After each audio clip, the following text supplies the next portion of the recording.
Well, good morning, everyone. This is Michael Borthwick here from Duxtel in Geelong, and this morning for our fourth webinar, we're joined by Lee Peterson, who's Director of Technical Marketing from Mimosa Networks in the US. So, welcome to Geelong, Lee. Thank you. It's good to have you here. Don't let the accent throw you either. I'm actually a local boy from Orange originally.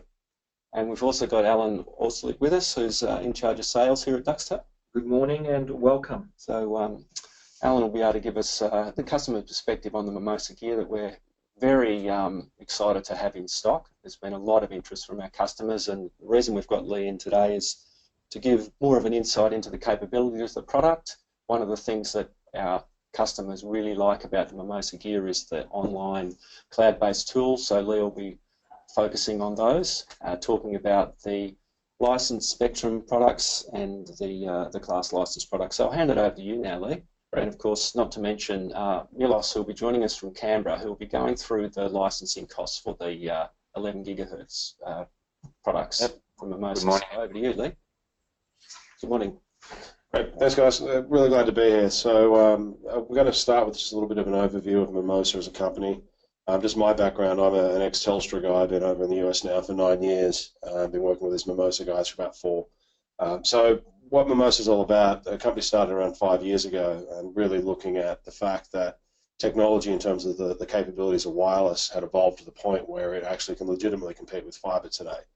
So we're pretty excited by that and pretty excited to see just even in the last 10 years or even since we started the company 5 years ago, just how rapidly that technology is advancing, how quickly it's moving. So a little bit about the company itself, about 100 employees right now, a private company, so backed by venture capitalists. We have 115 countries now where our product's deployed in. So very exciting for me to see us go from basically some ideas on a whiteboard to having a full end-to-end solution shipping into as many countries as that. The founding team, so the Polycom is a company a lot of people have heard of, the conferencing phones which are fairly prevalent. So Brian Hinman, who's one of the co-founders here, started that company, started another company called PictureTel, another company called 2Wire, which is how I actually came to work with these guys. And so this is his fourth big tech venture, an engineer's engineer, MIT PhD level sort of intellect when it comes to understanding the technology itself. His counterpart here, Jamie, is more on the marketing and product side. So a lot of the stuff you see in terms of the user interface, our marketing materials, our branding, the logo all come from him. So really great yin and yang sort of balance there between these two guys, and the cachet that Brian carries, given his success in the past, has enabled us to go raise enough money to go build this company and go get these hardware products launched. So we are focused on, as a market segment, the fixed broadband market. So the question that comes up quite a lot from people is, are you guys going to go off and do an enterprise access point? In theory, we could take this technology stack and do that, but that's not what we're going to do because we're so focused, and we see the opportunity really being delivering broadband out fairly much globally to areas that need it. And that doesn't just include developing countries, it also includes developed countries like Australia and even pockets of the US where the infrastructure is just very poor and it doesn't keep up. So that's where we put our energies and efforts, and that's where we see the biggest opportunity for us as a company. So a little bit of just market overview before we dive into some specific product stuff. And this is kind of really the stuff that gets us excited when we look at what we're trying to do. And some of this does tend to be a little US-centric, but I do think there's a lot of parallels between the US and Australian markets that are relevant. But copper as a technology is reaching end of life. It can be 100 years and older sometimes. And even though there's excitement about G.fast and Phantom DSL and some of those other sort of technologies, they're really not going to keep up with the speeds that we're going to need going into the future. HFC, it's not quite 50-year-old coax in Australia, given it's a relatively new network, but in the US we certainly see that its ability to handle higher bit rate services as well as handle TV services that it needs to do, which take up large swaths of the spectrum available in that cable, is diminishing. And the footprint, there's no new HFCs getting deployed anyway. And then, of course, there's fibre. So, there's an externality here in the Australian market where some of that was getting paid for by the government. But generally, when you're building a business case around this, if you're talking $1,200 to $3,000 a home, it just doesn't make sense because you're never going to get an ROI on that. You can't suddenly put a fibre service into a residential user and start charging them 10 times the price. It doesn't really work that way. So just a little bit of research I did, just again comparing and contrasting the two markets. In the US now, we consider, and the FCC has deemed that 25 megabits is the definition of broadband. Now we know that ADSL2 can't keep up with that, so a lot of the legacy ADSL technology can't even get to that minimum standard. But it was interesting to me to look at both the average connection speed, so this is from Akamai's report they do every quarter about the static connectivity, and then also looking at what percentage are above that 15 meg, and that's where they have the cutoff line for the reporting that Akamai does. So it does show that Australia, even though they don't have the legacy of some of these older networks, and even though there is an NBN subsidizing the rollout of higher speed services, it's still not at the level where you'd really, a 15 meg service is starting to get marginal for some of the things that people are trying to do. So we really do need to look at driving that percentage up and beyond 25 meg here in Australia. And what's the driving force behind a lot of that? Well, a lot of it is based on these over-the-top TV services. And so I say that this is an alarming figure in the US that now 25% of people don't subscribe to satellite TV services. Well, it's even higher percentage here. It's never really gotten beyond that sort of 30 or 40% take rate. And what's happening is that everybody's recognizing that even the guys that are providing satellite service and TV services over cable are now coming in to compete with the Netflixes and the Amazons of the world as pure over-the-top players. In the US, we have Sling, which is owned by Dish Networks. We have DirecTV Now, which is owned by AT&T. So they're recognizing that they need to really disaggregate themselves from the delivery mechanism and have an IP-based delivery mechanism to reach those end users. But what's really interesting to me is the Showtimes and the HBOs of the world. So they've got the juicy content, the Game of Thrones, the Homelands, those bumper A-level shows that everybody wants to watch. Well, I can now subscribe to those services directly. I can subscribe to them through iTunes. I can do things where I can get those for $20 a month. I don't need the $100 TV package anymore. So I really feel like we're at that inflection point. Everybody remembers when we went from everybody having a home phone to nobody having a home phone. I really think that's what's going to happen with TV services over the next few years. And increasingly, the future of delivery of television services is going to be IP-based. Now, the other thing is that what are the applications we don't know about? What's coming down the pipe? Well, this augmented reality, virtual reality type applications, which are really in their early stages, are going to demand another step up in terms of network capacity because these are very bandwidth sensitive because there's a lot of very rich data going back and forward, but also very latency sensitive. The small amounts of latency can actually cause issues with people being physically ill from using these types of applications. And that's just one example of the things, there's probably 100 things we haven't even thought of yet. They're going to continue to drive that need and that demand for bandwidth up. Now, what's really gratifying for us is that we started this 5 years ago with this view that wireless is the most appropriate technology for last mile access and for even building these end-to-end networks. The rest of the market is starting to come to that same view as us. So with Google, as part of separating out, having Alphabet Inc. and rolling out what they call the big bets into separate line items where they had to justify their existence, it turns out it was costing them $1 billion a market to roll fiber out with zero prospect of a return on investment there. So they've completely paused the fiber rollout in the US. So a lot of excitement about it when it came in, but it doesn't make economic sense for them to be using it. They've since gone off and purchased a company called WebPass, which is a wireless ISP that operates in a few major metros in the US, including San Francisco. So that's showing that they're going to shift their focus to using wireless as the access technology of choice, less so than doing fiber to the home. On the other side of that, of course, we've got the telcos, right? And so the telcos have taken this view that 5G is going to be the technology of choice for doing last mile access. I even noticed yesterday that Telstra announced gigabit LTE with a Netgear router you can install in the house. So that sounds good in theory, and certainly the raw speeds are there, but that spectrum that's used for LTE is so scarce and so valuable. That's more important to use for mobility applications than it is to try to use for more fixed broadband type services. So we don't really see that as something that's viable long term. A lot of the US telcos are off playing with millimeter wave stuff. We also just think the physics of that don't make sense as an access technology either. Just it doesn't propagate through trees. You have oxygen absorption, other problems like that. So we think their thinking is correct, that wireless is the way they should be going with this. But the execution of it, I think, remains to be seen. I don't think the telcos are going to win this with using very expensive type licensed spectrum. So what we advocate for is this model which we call hybrid fiber wireless. So we don't think of fiber as a bad thing. In fact, fiber is fantastic. We want fiber everywhere we can get it. But the reality is to put fiber as deep into your network as economically makes sense, and then use wireless where you can to supplement that and to get those fiber speeds and extend those further into the network as well. So different applications where how we do this in cities versus in rural markets. We'll talk about that a little bit in a while. But it's really everything gets back on fiber somewhere. It's just a question of how deep into your network and how far back into your core that actually happens. So this is just a little bit more about the economics of all this, because we're looking at building a lot of this out with a mix of unlicensed and lightly licensed technologies. The dollar per gigabit served looks a lot better than what it does in the mobile world, where you've got very expensive handsets, you've got very expensive spectrum, very expensive base station technology needed to actually deliver a gigabit out to those customers. So the cost delta is massive when you start looking at the business cases between these.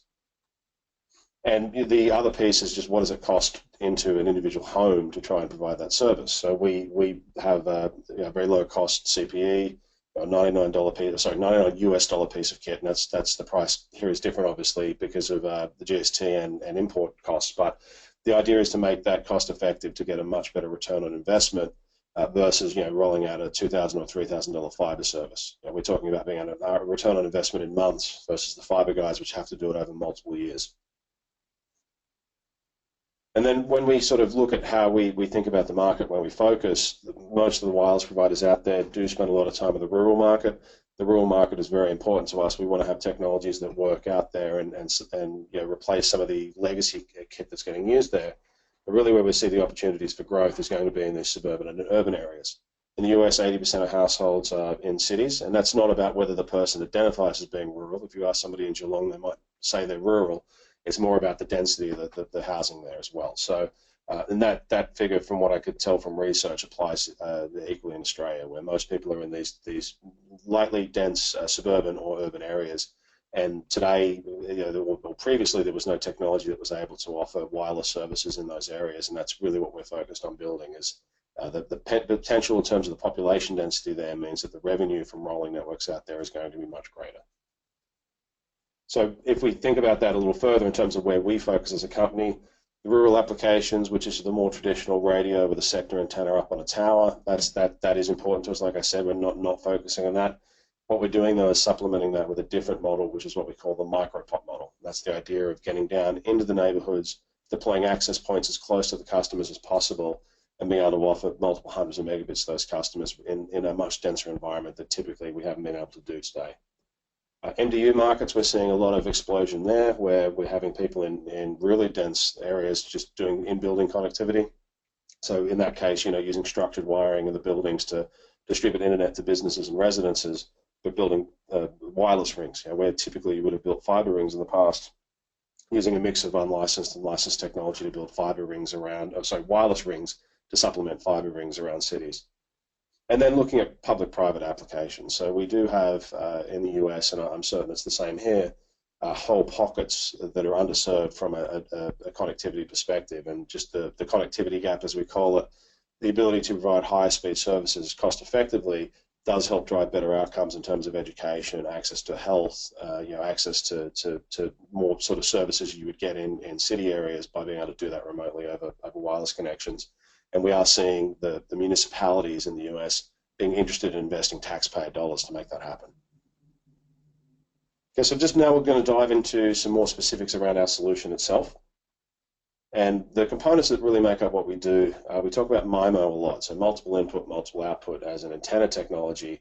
It's so fundamental to what we do, we named the company out of it, which was literally what's something with the word MIMO in it. How about Mimosa? Turns out it wasn't taken, and that's what the company's named after. Mm-hmm. So and then we get to have fun stuff like orange logos, and we get to serve mimosas at every party we hold. So it does work. But the idea being that the ability to push more spatial streams over a given piece of spectrum is where we've seen a lot of this benefit come in terms of the speeds just increasing. So think about the stuff that we were deploying 10 years ago versus what we're deploying today, and then fast forward that and think what we're going to be deploying 10 years from now from a capacity perspective.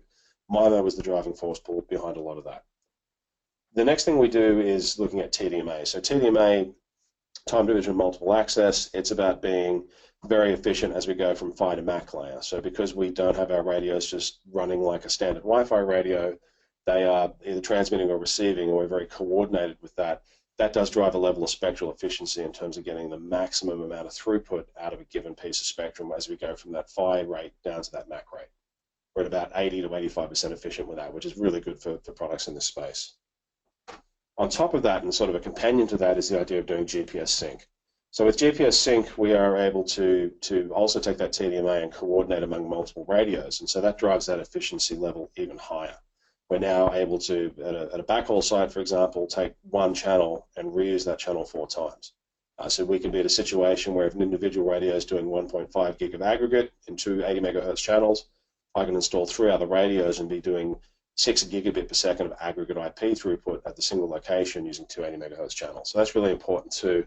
And then tying it all together is the idea of using the cloud. So the advances in terms of how cheap it is to store data. We suck an enormous amount of data out of the network and store it that we can use to try and make better product decisions and to design our products to be more intelligent and easier to use and deploy. Now the MIMO thing, just to drive the point home on that, a lot of the legacy stuff, the equipment-wise, was 2x2 MIMO. That has kind of become the sort of de facto standard where we have 2 transmit and 2 receive streams. With our stuff, it's, for the most part, with the exception of some of the products, 4x4 MIMO, and that's where we're able to push more than a gig in a single direction by doing that. So 4 transmit, 4 receive. So that's the B5 and the B5C? Correct, yeah. The B5 Lite is 2x2. Yep. And our access point products are also 4x4. So there's an evolution of that for us on our roadmap into what we call multi-user MIMO. And all that is the ability to simultaneously push 2 streams to 2 clients at once. What's really exciting for us, though, like I said, this curve, this Moore's law of MIMO capacity, we already have samples of our 8x8 MIMO product from our chipset partner on our desk, which we're testing with now. So very rapidly, we're going to be able to evolve this in the next 2 years to something where we can do 10 gig over the air. And there's already researchers working on 16x16 MIMO and beyond.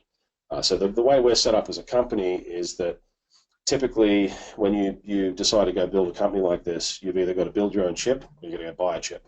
In our case, we went and bought a chip from a company called Quantenna. We've worked with Broadcom and Qualcomm and Theros, who are the 2 other big guys in the wireless chipset space. They have good chips, but typically what happens is they give you the chip and an API, and that's good luck to you. If you have problems with it, you've got to put a request in and hope to God they listen to you. The uniqueness of our relationship with Quantenna, though, is that they actually give us access to source code. So we can get all the way down into the weeds, change things we're not happy with, and that's been a really good partnership for us. Quantenna actually just IPO'd, doing really well. That same chipset that's in our Mimosa products, that's the fundamental piece of that. You can find that in high-end routers from D-Link, Netgear, other guys like that. You can also find it in set-top boxes. It's predominantly, actually, its use case was around high-speed streaming in the home from set-top boxes in all the big carriers in the US and the big cable cos. So it allows us to get the flexibility we would have if we built our own chip, but at a much better price point, and those chips tend to be much more power efficient as well versus an FPGA. So when I say FPGA, think Cambium PTP, think Ubiquiti AirFiber. What we've done is more like what Cambium does with their ePMP line, or what Ubiquiti does with their Rocket line, which is to use off-the-shelf silicon. But we're the only ones that have access to a silicon with a source code access as well. So it's a really powerful thing for us. And your people who are actually writing source code for the chips, where are they based? Are they in Silicon Valley? Yeah, so out of our 100 employees, we have 80, or I'd say 70-ish in the US, about 20 in Turkey. Mm-hmm. We have an operations office in Taiwan. So it's balanced between the office in Turkey and the office in the US to where that development gets done. So the supervision of that and the planning of it all happens from the US, but we do have this Turkey team, which are a really, really good bunch of guys and very capable, that do contribute to that as well. So where that plays out is that what are the things that you'd want to change on one of these chipsets? Indoor Wi-Fi does not scale outdoors. And it's been proven time and time again. It's not as simple as just taking that chip, throwing it in an outdoor enclosure and having it operate.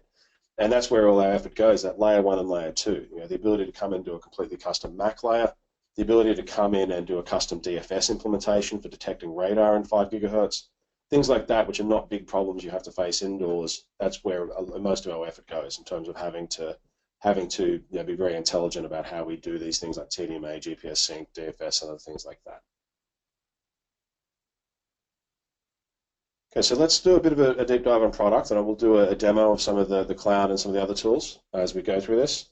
Before we get into that, Lee, we should just let people know if you've got questions at any time during the webinar, just type them into the box that you should see on your screen, and we can respond to those as we're going.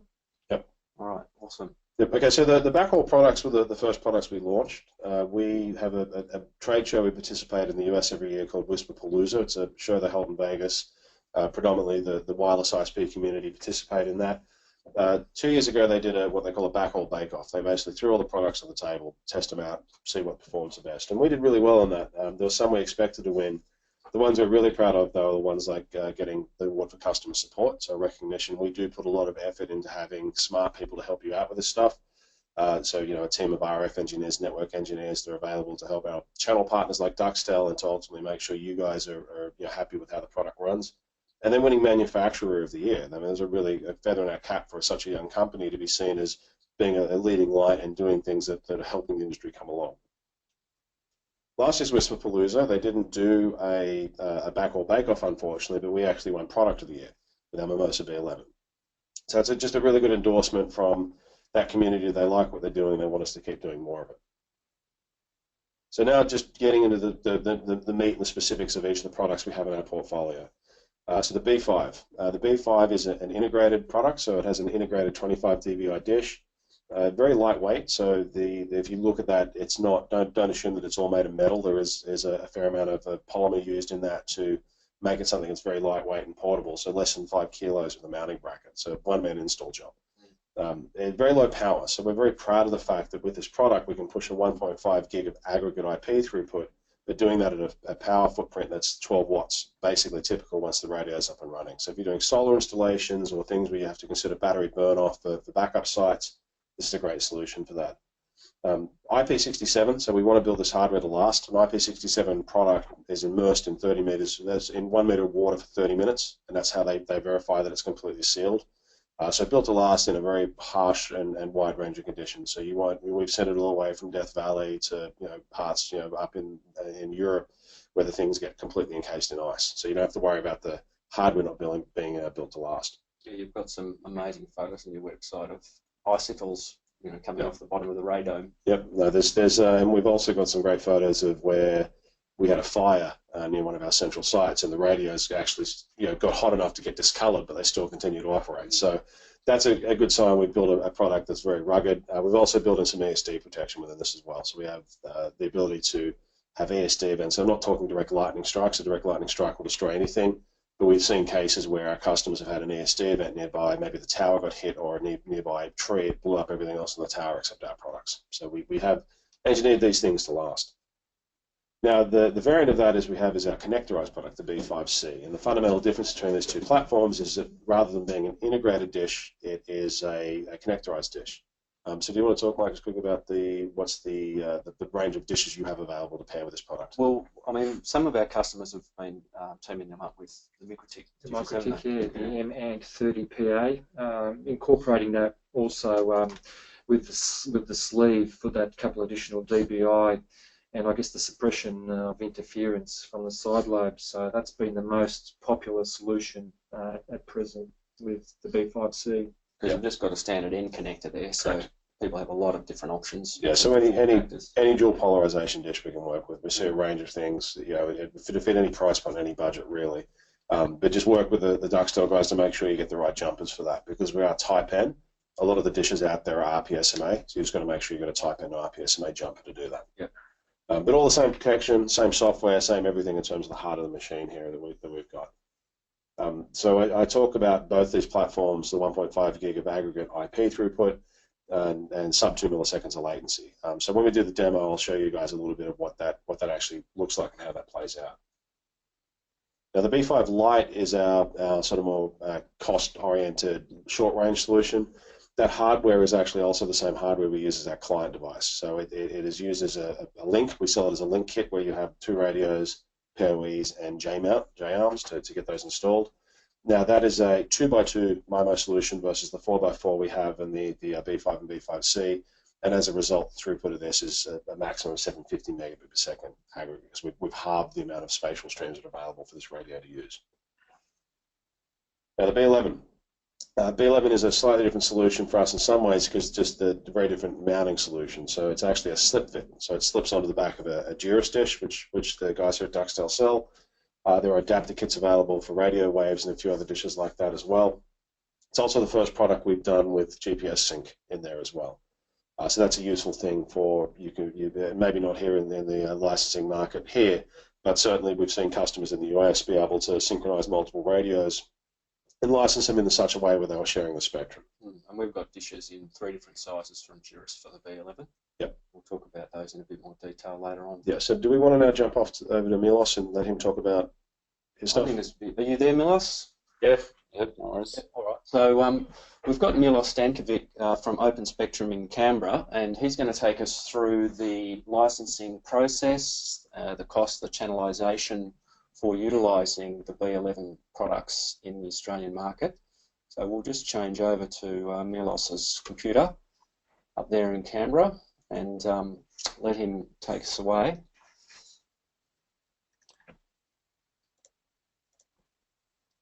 Hello everyone, can you see that?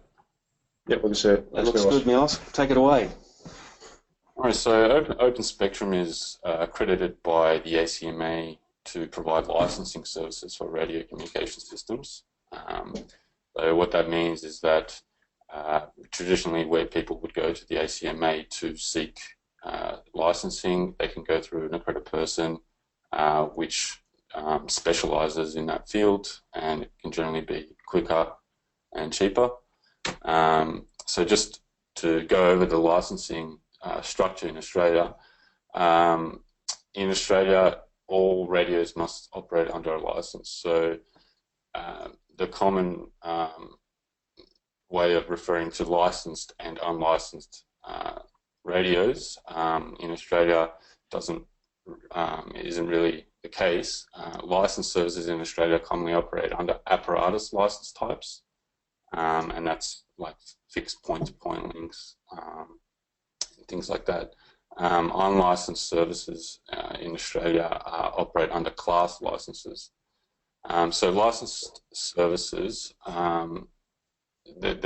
for each system, a separate apparatus license is granted by the ACMA. They're purchased over the counter either through the ACMA directly or through an accredited person, just as I mentioned. Licensing through an accredited person is often much quicker. Through the ACMA it can take months, where through an accredited person can take a few days to a week. And so apparatus licenses provide essentially private access to spectrum, which is exclusive access that's not it's under the ACMA's licensing model. There are acceptable interference levels that provide that exclusive access. So that's the advantage of licensed spectrum. The downside is it can be very expensive depending on where you're looking to operate it, such as CBD areas. Unlicensed services are typically things like Wi-Fi, cordless telephones, and the Mimosa 5 GHz equipment that was just talked about. So as long as the power limits and the other restrictions under the class license are met, then no further licensing is required, and there's no extra cost for the license, which is the advantage. The disadvantage is that these unlicensed bands are pretty, there's not much, and it can be very congested. So just moving on to the 11 GHz band in Australia. This is the 11 GHz channel plan, which is split into 40 MHz channel widths and 80 MHz channel widths. In Australia, the 11 GHz band is set up for FDD operation or duplex operation on an uplink frequency and a downlink frequency. So you have to operate on a channel pair. So channel 2, for example, transmitting at one end is paired with channel 2 prime, and in the next slide I'll explain what I mean by that. So there are some restrictions to the 11 GHz band.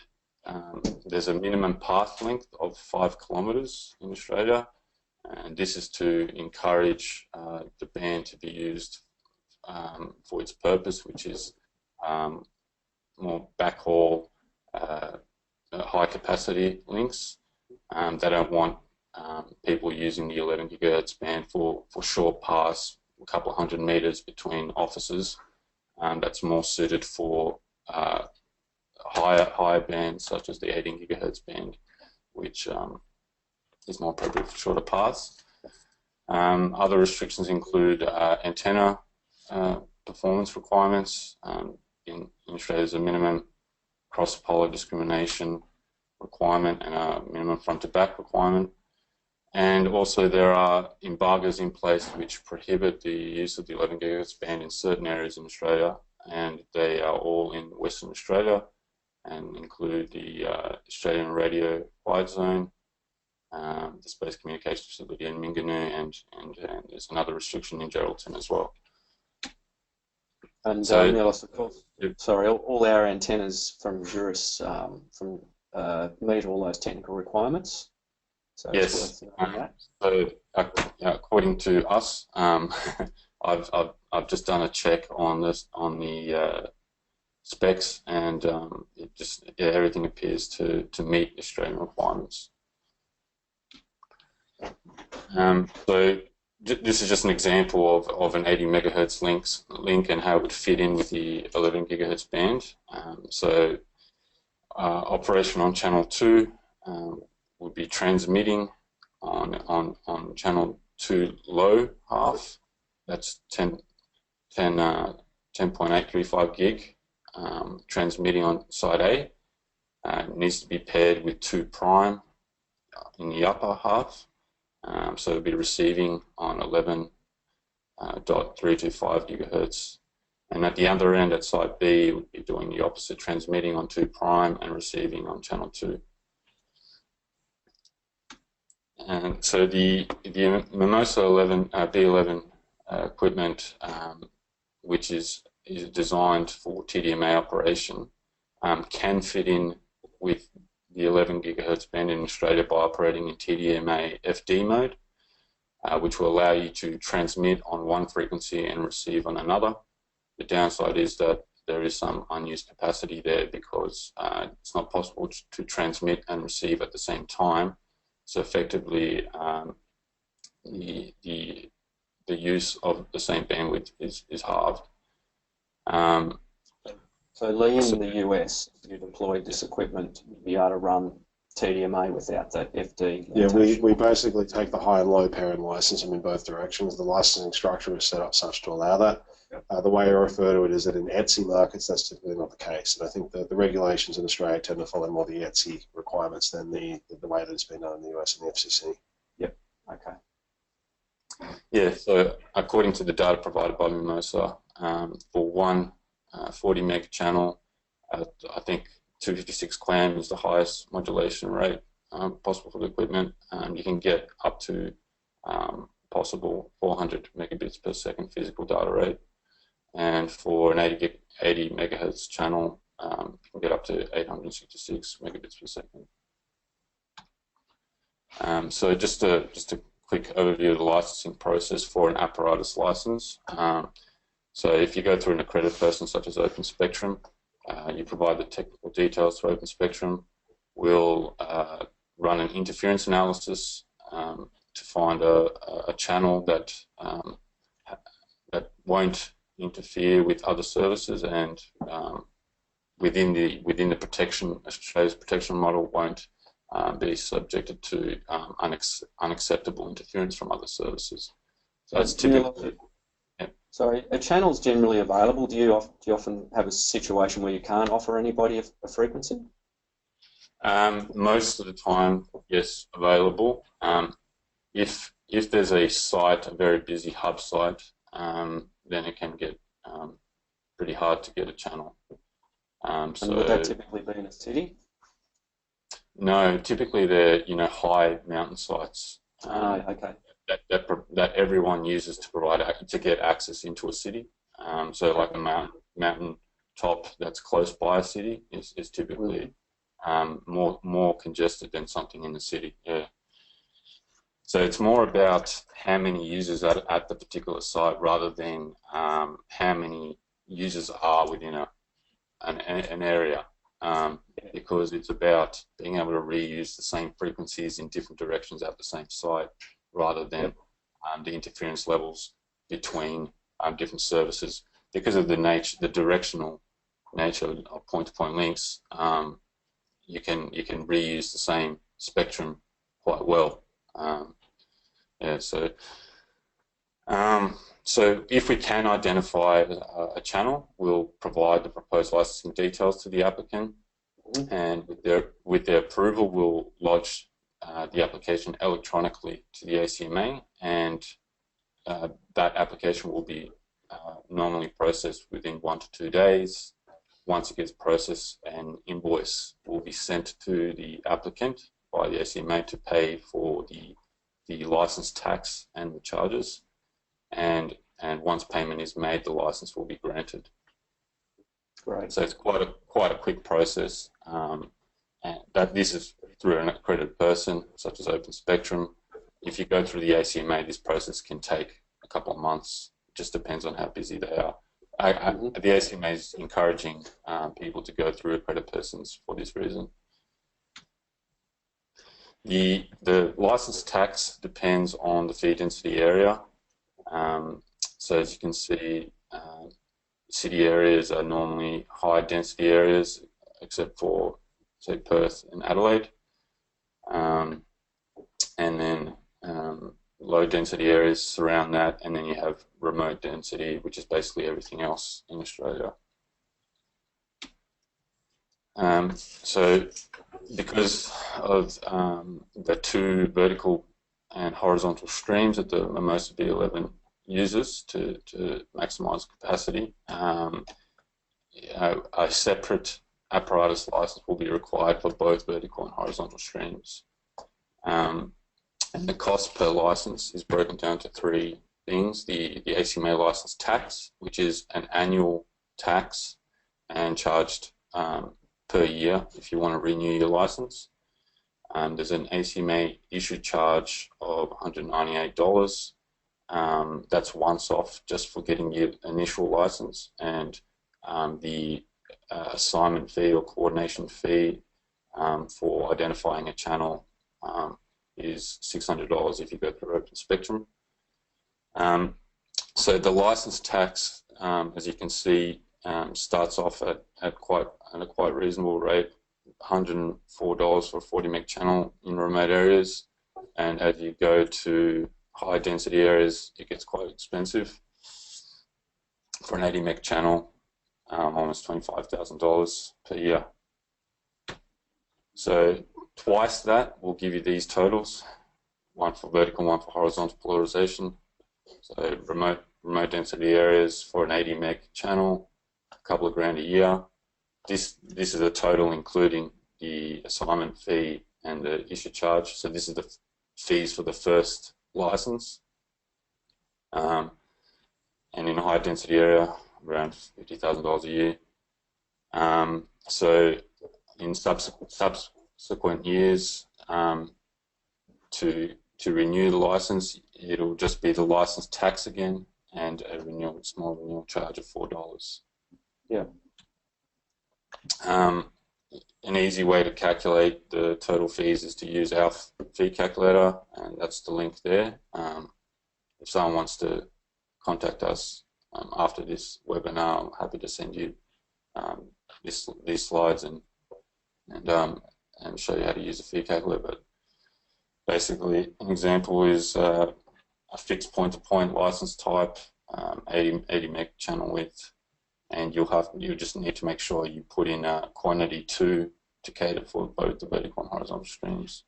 And yeah, that ends my bit. Like I said, if you have any questions, just let me know and I can clarify. Fantastic. Yeah. I think that'll be really helpful to people. We also meant for people who are dealing with predominantly class license products, you know, like the B5s and the B5Cs. It is a whole new world, the license spectrum gear.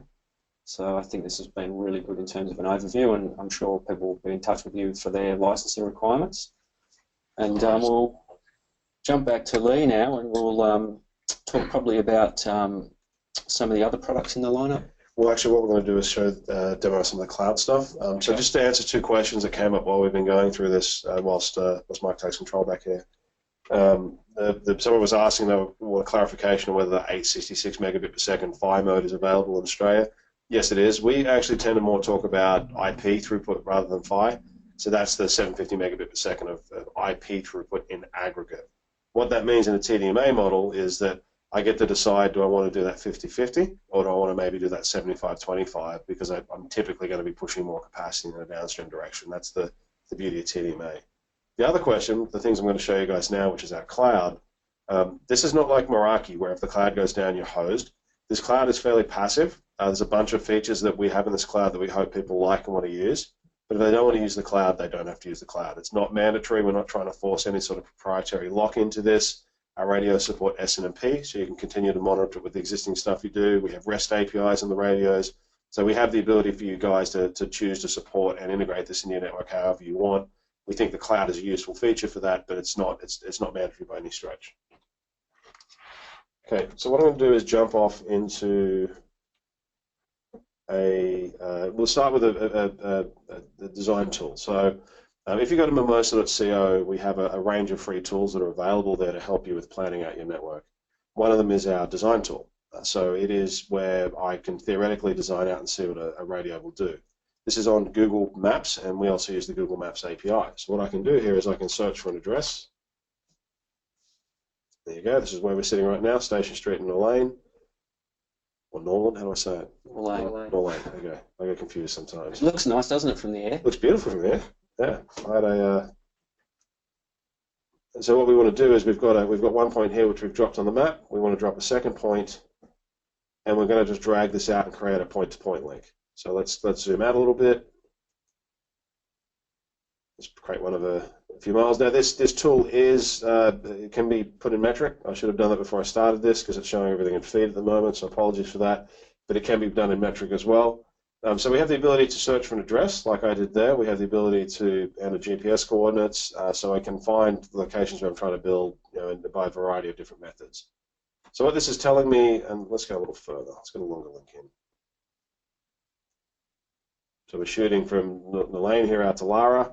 We're at about 5.5 miles, 5.4 miles, and we've got a few things here which are useful. One is that based on the height I enter, which is height above ground level, and not height of the tower or height above the building or anything like that, I can see that I've got no Fresnel zone obstruction. That's useful. There's a button here which says fly through. That's currently not working. Google loves to deprecate APIs before they've replaced things, so that used to take us into Google Earth and do a 3D fly through. We can't do that at the moment. The other thing I can do in here, which is really important for you guys as you plan this, we don't want to overpromise anything in terms of radio performance. So one of the things you will need to do is to come in here and then within the link settings, downgrade the power to what's actually allowed here in the Australian market. So if it's a maximum EIRP of say 36, and I've got a 25 dBi antenna on this B5, then I need to come down here and change the transmit power to, help me with the math, 12? 36, is that what we got? 25 plus? Oh, that's it. No, it's 11. Yeah.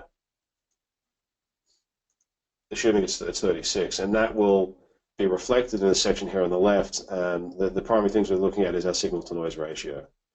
So I can see here that it's showing me happy day, which is the sunny day scenario, and then based on the ITU rain region, show you what worst case performance is with assuming a certain amount of rain as well. So that just help. Like we like to be very conservative with this. We want to under-promise and over-deliver in some ways.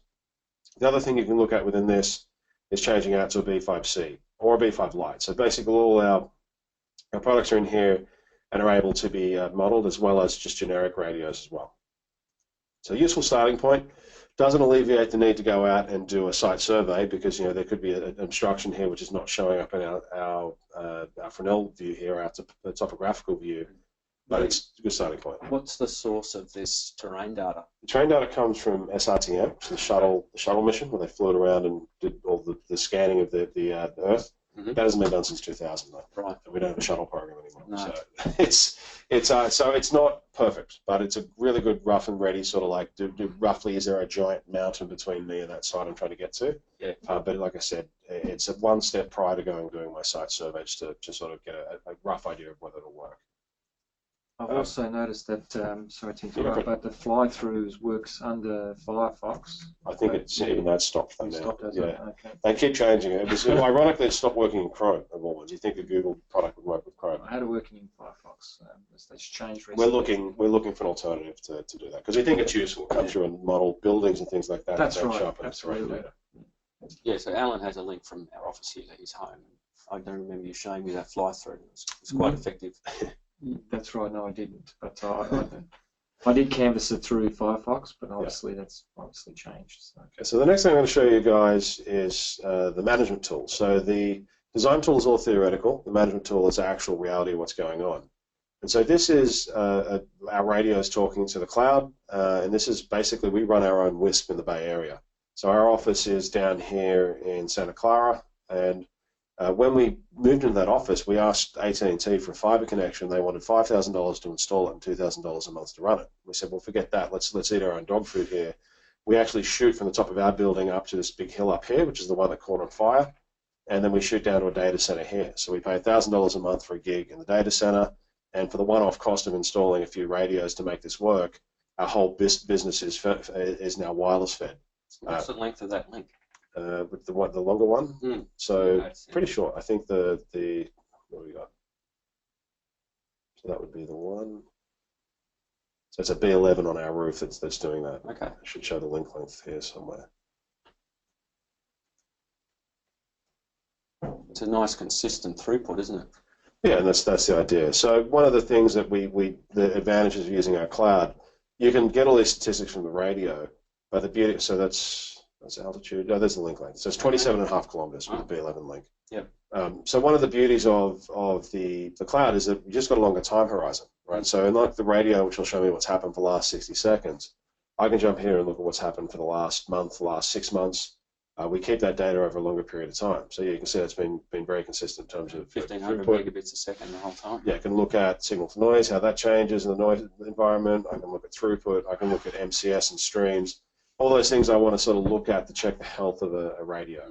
Now, there's not the radio, with the exception of firmware updates, we can push updated firmware down to radios, but with the exception that this tool is 100% passive. It's only doing monitoring. It's not actually pushing configurations or anything like that. And that'll change as we go forward and start doing more stuff in the access point arena. That necessitates a bit more active management from the cloud. But for right now, I use the term, and it sounds insulting, but I say that our radios are dumb from an IP perspective, our backhaul radios. They're purely layer 2 IP bridges. So there's very little to configure on them. We want them to behave just the same as a wire. There's not really any layer 3 through layer 7 functions within those products. So this sort of monitoring system works. Now, the other question I get quite often is people maybe aren't comfortable putting the pinholes through their firewall out to the cloud. We are working on a local software VM version of this, which we want you to be able to install in your network and be able to do local discovery and things like that. So all these tools are free at the moment. We are kind of wrapping our head around where's the value in terms of is there some basic versus some premium features we should be charging for. But at the moment, everything I'm showing here is completely free. Okay, next thing I'm going to show you guys is just our user interface. And so our background, a lot of us do come out of 2-wire, was doing these sort of things for residents. It's like for consumers and for telco installers. So we do spend a lot of time trying to make sure that the system is really simple and easy to understand and pick up. So trying to do a very user-friendly sort of user interface and something that's really intuitive in terms of working out what to configure. So a few of the things I'll just highlight here, channel and power. So that's an important thing to set in these style of radios. We have a feature where this is a pair of radios that are connected through a cable with attenuators. So they don't get a full spectrum view. That's why you're not seeing much, except this must be a nearby radio. But our radios constantly scan the spectrum in the background, and they exchange that spectrum data among themselves so that we can take a local view, a remote view, or a combination of the two. So when we select channels, it's always very intelligent about doing it. There's a feature here called Auto Everything. So I can actually tell this radio to just self-optimize and based on noise conditions, move to the best channel available. And we have the beauty of our radios versus some of our competitors is we can do that seamlessly. So I can change channels, I can change channel widths from an 80 megahertz, 40 or 20 megahertz channel, and even change from single to dual channel modes without losing the actual link itself. So this is B5, B5C, B11. Interface looks like this. The B5 Lite, because it's 2x2, doesn't have that seamless ability because it only has a single channel, but it can still move channels very rapidly versus some of the other radios out there. The other thing I'll point out is that even if I'm not running this auto mode, I can actually use the recommendations that are generated for me by that algorithm. So it still runs in the background. If this peak here represented, for example, maybe my access points are there, I can run auto mode and I can exclude those channels. So I can say, don't do auto, but don't go into those channels there. So you can avoid stomping on your own. Yeah. I mean, it shouldn't anyway because there's already noise there, but just to sort of alleviate fears, you can go 100% manual, 100% auto, or 100% auto with some exclusions. What's the recommended lead? Auto or manual? It just depends on noise environment, right? So a lot of people, and comfort level. So we've got customers that rave about the auto feature and love it because if something goes wrong at 6 o'clock on a Sunday when you're not watching the radios, it's gone and adjusted. We have other people where their noise environment's a bit more stable. They just feel more comfortable running it manual. So auto is a great way to start, but give it some criteria, which is the other thing I can do is when I turn auto on is I can specify maximum bandwidth. So maybe I only need 100 or 200 meg through this link. So tell it, I don't want you to use more than 40 megahertz a channel, and then it'll use either single 40 or 220s, for example. So give it some parameters and let it run and see whether it works for you. But it is a lot of it is down to comfort level of the user themselves. Why would you do that? Is that to be a good citizen? Make room for other people. It's more it's more being a good citizen to yourself, right? Yeah. You don't want to take 160 megahertz of spectrum, which is capable of pushing 1.5 gig, if you only need 100 or 200 meg. Yeah. So it's more about being able to do it in a way that you can have enough space for your own stuff. Yep. But the other thing I'll show you guys is, before we do some speed testing, is just looking at the link configuration. So within our radios, there's a concept of an access point and a station. So the access point's the master. He determines what channel I'm going to operate on, what power, determines when we're going to make channel changes, everything like that. And the station just follows what's done there. So when we set that channel power, we only do that in the AP. There's only 2 times my radios reboot. One is when you update firmware, and the other is when you change from access point to station. But you only change from access point to station once when you're setting this thing up. Now, all this TDMA stuff we're talking about, where that all bears out here is in the TDMA configuration. So if I'm synchronizing with another link, this was a question that one of your customers had, I have to manually set all the radios in a single location to the same gender. So what the gender does is gender A communicates first, and then transmits first, then receives, and gender B receives first, then transmits. That's just how it plays out in terms of the TX and RX. But if you're running a single link, what I actually recommend with no syncing, I recommend people run auto mode. And the beauty of auto mode and the beauty of TDMA is that it'll change the time slots based on the flow of traffic. So if more traffic's flowing in one direction, it'll bias the downstream in that direction, and it'll flip it around the other way if the traffic changes, which can happen if you're in a ring. And so where this plays out in this auto mode, if we jump in here to the bandwidth tests, first test I'm going to show you guys is a simultaneous test, where I'm both transmitting and receiving at the same time. And what the radio does in that situation, because it's in auto TDMA, it assumes I'm going to do 50-50. So 50% of the time I'm transmitting, 50% of the time I'm receiving, and that makes sense because I've got an equal demand on the traffic. So we see at the top level here, I'm getting about 1.4 megabits per second of throughput, and then the TX and RX around that 700 megabit per second mark. And so we say that this test is UDP-like. It's not UDP, but it's basically dummy data we throw between the radios to try and fill the channel and test it out. And you can do this without stomping on actual production traffic as well. So if I was to run this in a production radio, if it was 50% loaded, it's not going to impact that. Okay, so the next test I'm going to run is to show you then the auto mode, what happens with auto mode when I run a transmit then receive. So in this case, it's going to ramp up on the TX side, and then it's going to ramp up on the RX side. And what I'll see here is a much higher headline number as it comes up. And what's the device we're testing? This is a pair of radios that are just talking to the RF interfaces between themselves. So it's 2 B5Cs, 2 cables going between the Type M connectors with some attenuators on it. So some attenuation. So don't do this without attenuation. You will blow them up. Last time I explained it to somebody as I was setting one up, I forgot to put the attenuators in there and demonstrated exactly what happens. So you can, with a pair of B5s, even if you crank, or B5Cs, if you put them near each other and crank the power up to maximum, you can blow out some of the analog componentry in there. So just a little caveat there. So what we see here is on the TX side, we ramped up over a gig. So I was pushing 1.1 gig in the TX, and then receiving back from the other radio, we're 1.2, 1.1 megabit per second there. So that's TDMA at work, and that auto TDMA ramping it based on where the traffic was needed at that particular time. Yep. So I hope that was useful. I think there's not really, for anyone who's used other equipment out there, there's not too much of a learning curve with this.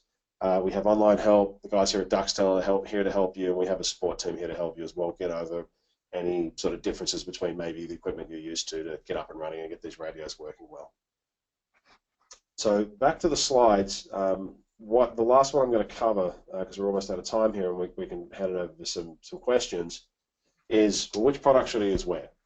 So if you listen to nothing else I say today, this is the one I want you guys to pay attention to. The B11, so we already talked about a minimum 5 kilometre distance here in Australia, so that's obviously going to be the starting point.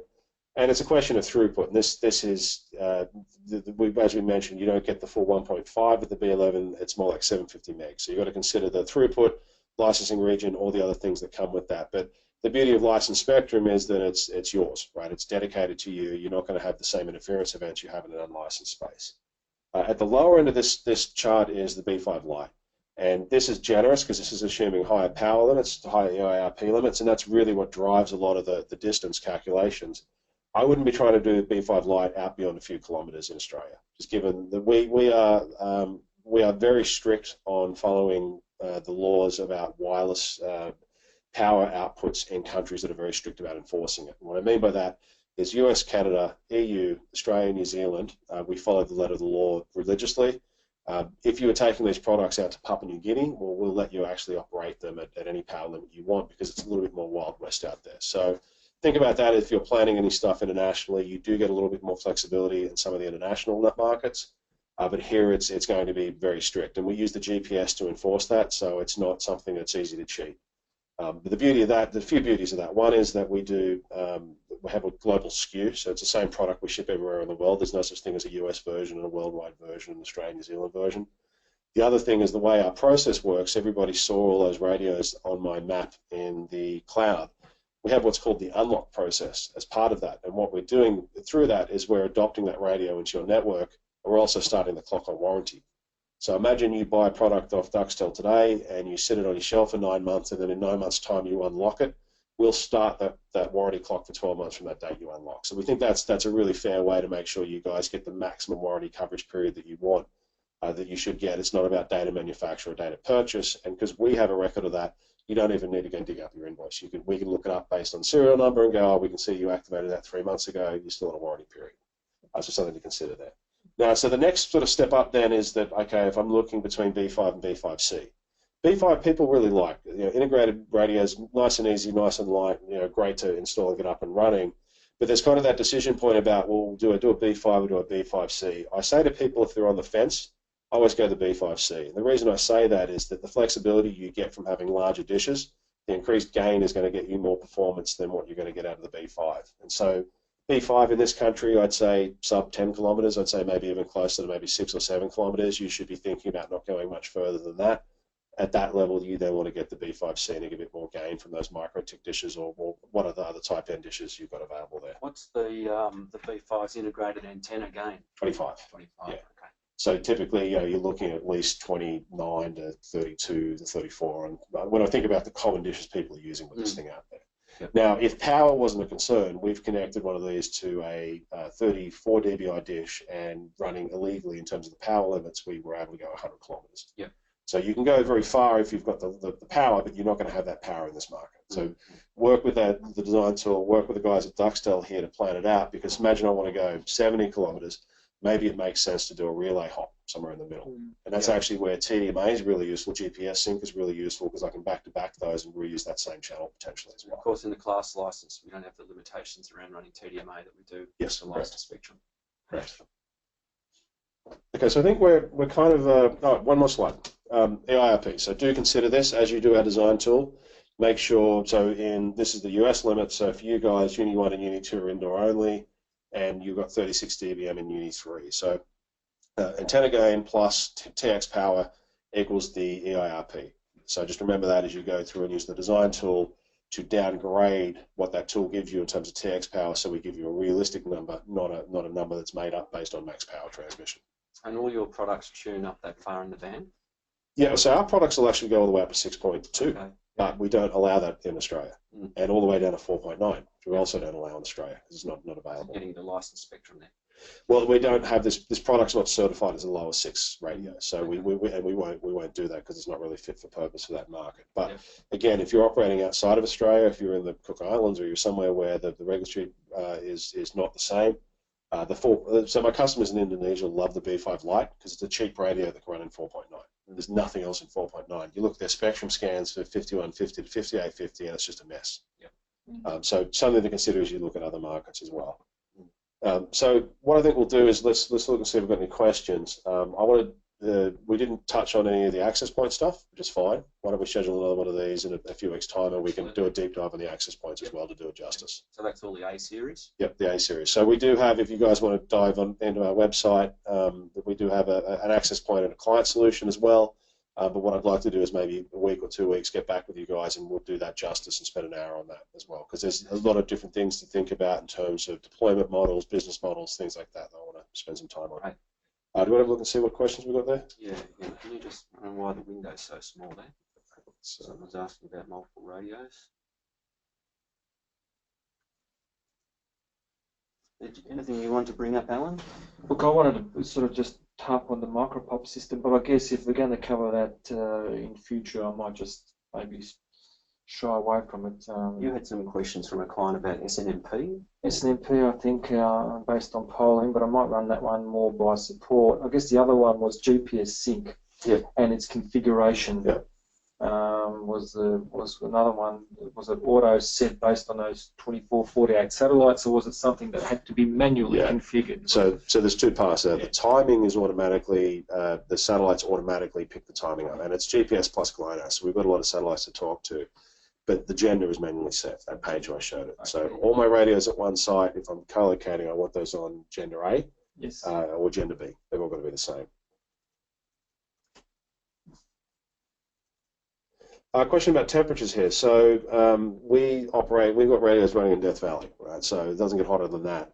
When you read the CPU temperature, and it is the CPU temperature in the dashboard, don't be alarmed. So it might be 45 Celsius outside, that temperature in that radio might be 90 degrees Celsius. That's normal. So they are designed for extended temperature range. That shouldn't be a problem. So a question about here about co-location and coexistence issues. Yes, so all the auto stuff I talked about, so auto TDMA and auto channel are not compatible with the idea of doing synchronization and co-location. So as soon as I co-locate, even just 2 links, manual channels, manual TDMA mode. Because in an auto mode, the windows are arbitrary, the genders are arbitrary, the size of the windows are arbitrary. There's a lot of things like that you need to consider.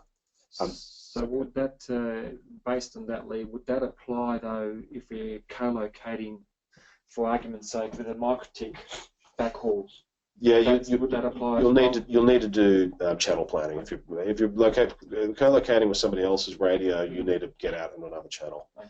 So the recommendations, we've got some guides on it online for co-location, but the thing to remember is you can't co-locate in the same path. So I can't point them in the same direction. I need probably 90 degrees of separation. Or I want to get sort of 10 to 15 feet of horizontal or vertical separation if I can't get quite the 90 degrees of angular. And that's where we get the situation with 9 radios in one site. Sure. 4 radios in one site sharing it. That's something you can do. Question here about the 2.4 gigahertz management interface. So I didn't dive into that too much. We have a secondary 2.4 gigahertz radio that is designed for me to use my smartphone to connect to this radio. Where that's useful is if I'm doing aiming and alignment, I can use my phone to do that. I can do configuration from my laptop. It's just a way to get into the radios without having to actually pull a laptop out and physically wire into it. Fantastic feature. People really like that because it's fairly unique. There's nothing out there I've seen that has that. So it by default comes on for 30 minutes. You can configure that to be always on. You can configure that to be always off if you're not comfortable with that from a security perspective. Or you can configure it with an encryption key if you wanted to leave it open and have that as the method to protect from people getting in there. So it is a useful feature. I think that might be it for questions. Let's just go down and see if there's any new ones. There's a question around other frequencies that we're looking at in terms of product. When you hear about a new product from me, I want it to be the day that's on Duxtel's shelf and you can buy it. So yes, we're working on some other things. Nothing announced yet, and maybe we can go in a little bit of that when we look at the access point and the sort of micro pop and rural architecture about where we might be thinking that we need another product to sort of fill that portfolio out. Okay, I think that's it. Fantastic, that's great, Lee. And just wanted to point out to people, Duxtel has a policy, if we sell a product, if people are not happy with it, we'll accept it back for return, won't we, Alan? Absolutely, 14 days. So satisfaction guarantee. if people are curious about wanting to experiment with the Mimosa gear, then we're happy to facilitate them doing Absolutely. that. And Lee, you've been a busy boy. You've been over in New Zealand, and where are you off to this afternoon? Bangkok now. So. Okay. And then if Trump lets me in, I'll go home. But that's up in the air. Well, we really appreciate you coming down and seeing us and giving our customers an overview of your products, and we look forward to running another webinar on the access point gear in the next few weeks. Yep. So thanks very much. Right. Okay. Thanks a lot, guys.